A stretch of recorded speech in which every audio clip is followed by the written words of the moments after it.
പ്പെട്ടവരെ ഇത് സ്വലാത്തിന്റെ സദസ്സാണ്. ഈ സദസ്സിൽ നിന്ന് പിരിഞ്ഞു പോകുമ്പോ ഒരു തീരുമാനമങ്ങ് എടുത്തോ. ഈ സദസ്സിൽ ചോദിക്കട്ടെ, ഞാൻ വേദിയിലുള്ളവരോടല്ല ചോദിക്കുന്നത്, സദസ്സിലുള്ളവരോട് ഞാൻ ചോദിക്കട്ടെ. എല്ലാ വാവിന്റെ സദസ്സിൽ പറയുന്നത് പോലെ ഈ ഉപ്പള്ളി ശാദുലിപ്പള്ളിയുടെ പരിസരത്ത് വെച്ച് സംസാരിക്കുമ്പോ ഇവിടെ അത് പറഞ്ഞ് ഞാൻ എന്റെ സംസാരം നിർത്തുകയാണ്. പ്രിയപ്പെട്ട ഹബീബാ, മരിക്കുന്നതിന് മുമ്പായി ഹബീബായ തങ്ങളെ കാണേണ്ടതില്ലയോ? സബ്സെ അഅ്ലാ വ ഔലാ ഹമാരാ നബി, ദോനോ ആലം की दूल्हा हमारा नबी, सबसे प्यारा व प्यारा हमारा नबी.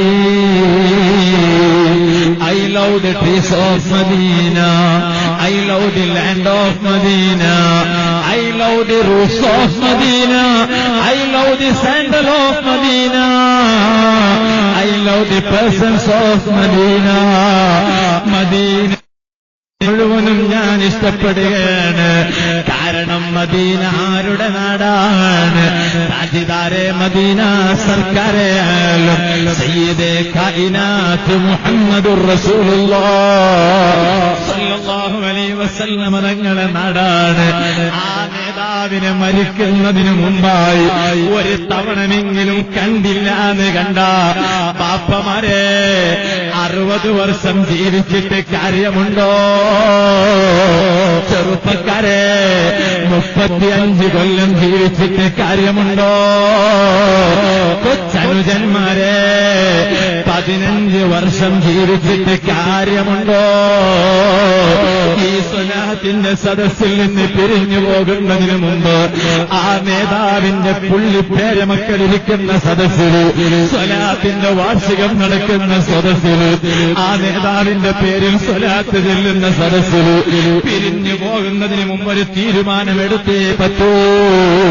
കാരണം നബിതങ്ങളെ സ്വപ്നത്തിൽ കാണാൻ തലയെകെട്ട് കെട്ടിയ ആലിമാകണമെന്നില്ല, ദർസ് നടത്തുന്ന മുദരിസാകണമെന്നില്ല, ഖുതുബ ഓതുന്ന ഖതീബ് ഉസ്താദാകണമെന്നില്ല, മദ്രസയിലെ മക്കൾക്ക് പഠിപ്പിക്കുന്ന ഉസ്താദുമാരാകണമെന്നില്ല. പാന്റും ഷർട്ടും ധരിക്കുന്ന ചെറുപ്പക്കാരനാണോ നിനക്ക് താല്പര്യമുണ്ടോ തങ്ങളെ കാണാൻ കഴിയൂ? ഞാൻ മദീനയിൽ വന്നപ്പോ പറഞ്ഞിട്ടുണ്ട്, മദീനയിൽ ഞാൻ പോയപ്പോ ആ മദീനയിൽ ഒരു ചെറുപ്പക്കാരനെ കണ്ടു. പ്രസംഗിച്ചുകൊണ്ടിരിക്കുമ്പോ ഞാൻ അവിടെ ചോദിച്ചു, ഒരു ഇസ്തിറാഹയിൽ വെച്ച് പ്രസംഗിക്കുമ്പോ അവിടെയുള്ള മുഅ്മിനീങ്ങളോട് ഞാൻ ചോദിച്ചു, പ്രവാസികളാണ്, കേരളക്കാരാണ്, കർണാടകക്കാരാണ്, സുന്നത്ത് ജമാഅത്തിന്റെ സംഘടനക്കാരെ സംഘടിപ്പിച്ച പരിപാടിയാണ്, നിങ്ങൾ മദീനയിൽ ജീവിക്കുന്നവരാണല്ലോ, നിങ്ങളുടെ കൂട്ടത്തിൽ ലോക നേതാവായ റഹ്മത്തുൽ ലിൽ ആലമീൻ മുഹമ്മദുർ റസൂലുള്ളാഹ് സല്ലല്ലാഹു അലൈഹി വസല്ലം തങ്ങളെ കണ്ടവരുണ്ടോ? ഒരാളും മറുപടി പറഞ്ഞില്ല. പ്രസംഗം കഴിഞ്ഞ് അതാ വാഹനത്തിലേക്ക് അങ്ങ് കയറുമ്പോ കേരളത്തിലെ കണ്ണൂർ ജില്ലയിലെ ഇരിത്തിയിലുള്ളൊരു ചെറുപ്പക്കാരൻ, നിങ്ങളെപ്പോലെ പാന്റും ഷർട്ടും ധരിച്ച ചെറുപ്പക്കാരൻ, തലയിലൊരു ടവല് മാത്രമേ ഉള്ളൂ. ആ ചെറുപ്പക്കാരന് വണ്ടിന്റെ അടുത്തേക്ക് വന്നിട്ടു അവിടത്തെ കൈ എന്റെ കയ്യിലങ്ങ് തന്നിട്ട് എന്നോട് പറഞ്ഞു, ഉസ്താദ് പ്രസംഗിക്കുമ്പോ ചോദിച്ചില്ലേ, നിങ്ങൾ മദീനയിൽ താമസിക്കുന്നവരാണല്ലോ, നിങ്ങളുടെ കൂട്ടത്തിൽ മുഹമ്മദുർ റസൂലുള്ളാഹി സ്വല്ലല്ലാഹു അലൈഹി വസല്ലം തങ്ങളെ കണ്ടവരുണ്ടോ? എനിക്കപ്പ എണീറ്റ് പറയാൻ താല്പര്യമില്ലാഞ്ഞിട്ടാണ് ഉസ്താദിന്റെ കൈപിടിച്ച് ഞാൻ പറയുകയാണ്, അല്ലാഹുവിന്റെ മേൽ പ്രോമിസ് ചെയ്ത് പറയുകയാണ്, ഞാൻ എന്റെ ജീവിതത്തിൽ 2 തവണ പൊന്നാര മുഹമ്മദുർ റസൂലുള്ളാഹി അവർക്ക് പറഞ്ഞു, ബുലന്ദാബാദ് സെ പഠിയേ മുഹമ്മദുർ റസൂലുള്ളാഹി 2 തവണ 2 ടൈംസ് തോബ. എന്റെ സ്വപ്നത്തിൽ ഹബീബായ റഹ്മത്തുൽ ആലമീൻ മുഹമ്മദുർ റസൂലുള്ളാഹി സ്വല്ലല്ലാഹു അലൈഹി വസല്ലം തങ്ങളെ ഞാൻ കണ്ടിട്ടുണ്ട്. എന്നിട്ട് പറഞ്ഞു, അതിൽ ഒരു തവണ ഉംറയുടെ വസ്ത്രം അണിഞ്ഞ രൂപത്തിലാണ് കണ്ടത്. ഞാൻ ചോദിച്ചു, നിങ്ങൾ നബി തങ്ങളെ കാണാൻ സല്ലല്ലാഹു അലൈഹി വസല്ലം എന്താണ് പ്രത്യേകമായി ചെയ്തത്? അവിടുന്ന് ചെറിയ രണ്ട് മക്കളെ അടുത്തേക്ക് വിളിച്ചു പറഞ്ഞു, ഇത് എന്റെ ആൺകുട്ടിയാണ്, ഇതെന്റെ പെൺകുട്ടിയാണ്. ഈ ആൺകുട്ടിയെ എന്റെ ഭാര്യ പ്രസവിച്ചപ്പോ ആ ആൺകുട്ടിക്ക് ഞാൻ വെച്ച പേരെന്താണെന്നറിയോ? മുഹമ്മദ്. നബിതങ്ങളുടെ പേരാണ് സല്ലല്ലാഹു അലൈഹി വസല്ലം. ആ പേര് വെക്കുമ്പോ എന്റെ മനസ്സിൽ ആഗ്രഹം എന്താണെന്നറിയോ? എനിക്ക് എന്റെ നേതാവായ മുഹമ്മദുർ റസൂലുള്ളാഹി സല്ലല്ലാഹു അലൈഹി വസല്ലം തങ്ങളെ കാണണമെന്നാണ്. അങ്ങനെ ഞാൻ ഒരു തവണ കണ്ടു.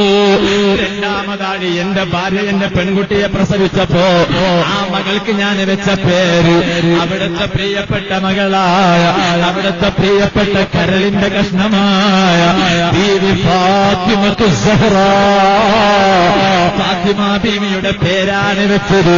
അഥവാ എന്റെ മകൾക്ക് ഫാത്തിമ എന്നാണ് പേര് വെച്ചത്. ആ പേര് വെക്കുന്ന സമയത്തും എന്റെ മനസ്സിലെ താല്പര്യം എന്താണ്?